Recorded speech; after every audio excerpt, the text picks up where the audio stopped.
What's up guys, welcome to the GC journey. In this episode we finally start disassembling the engine. Before we begin, I would just like to apologize because I'm still a bit new to the YouTube world, and what happens is I forget to explain the work I'm about to do before I do it.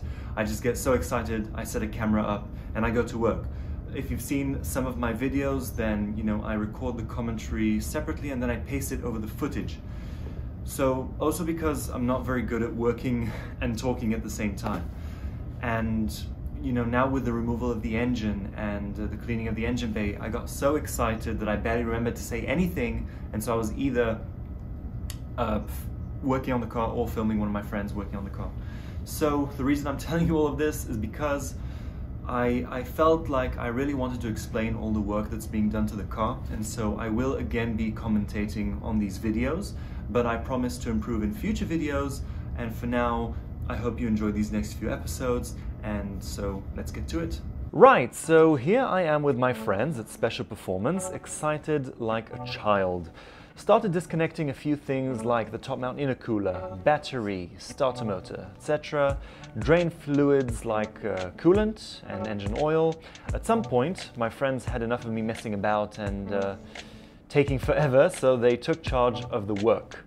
Here you can see my friend Lotan disconnecting components from the engine like the radiator, power steering pump, alternator and AC compressor. He did let me help him with some of the more simple jobs like the pitch stop mount, etc. And just like that, the engine was ready to come out of the car and continue over to the disassembly stage. Okay, so now that the engine is out, I'm going to clear out all the auxiliaries and wiring and all the connectors and things that I don't want, and the things I'm going to be deleting like the throttle cable and stuff like that. And then we'll move on to the engine itself and start disassembling the heads and the intake and everything. While my friends removed the clutch and started disassembly of the engine, I carried on getting rid of parts I wanted to delete in the engine bay. So factory airbox filter, boost control solenoid, map sensor, this hideous mounting plate, I'm really glad that's gone. Next was this harness, which contains the intake air temperature sensor, airflow meter, EGR valve solenoid, boost duty solenoid, etc., which I will not be reusing. So I pulled it out, stripped the plastic, separated the wipers and the AC dry unit, and cut all the wires that were not going to be used. Unnecessary weight? Gone. Temporarily masked the wipers and the AC unit wires and plugged them back in.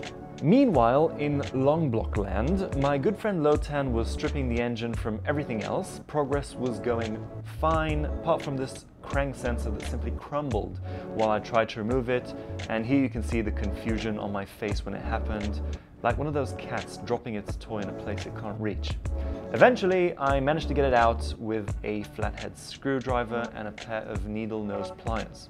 After I was done playing around, Lotan completed stripping the engine and separating the heads, right hand side off, left hand side off. As you can see, the short block was pretty filthy and in desperate need of a clean, but it was the end of the day, so we wrapped it up. Like, literally. Okay, so it's been a long day, taken the engine out, disassembled the heads.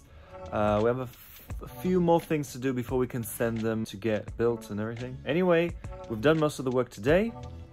So we will continue tomorrow. And that brings us to the end of day one. In the next episode, I will be giving the engine bay a good clean and sandblasting the heads so they can be sent off to the builder. If you're enjoying this type of content, let me know in the comments what you would like to see more of. And so until next time, thank you for watching and see you in the next one.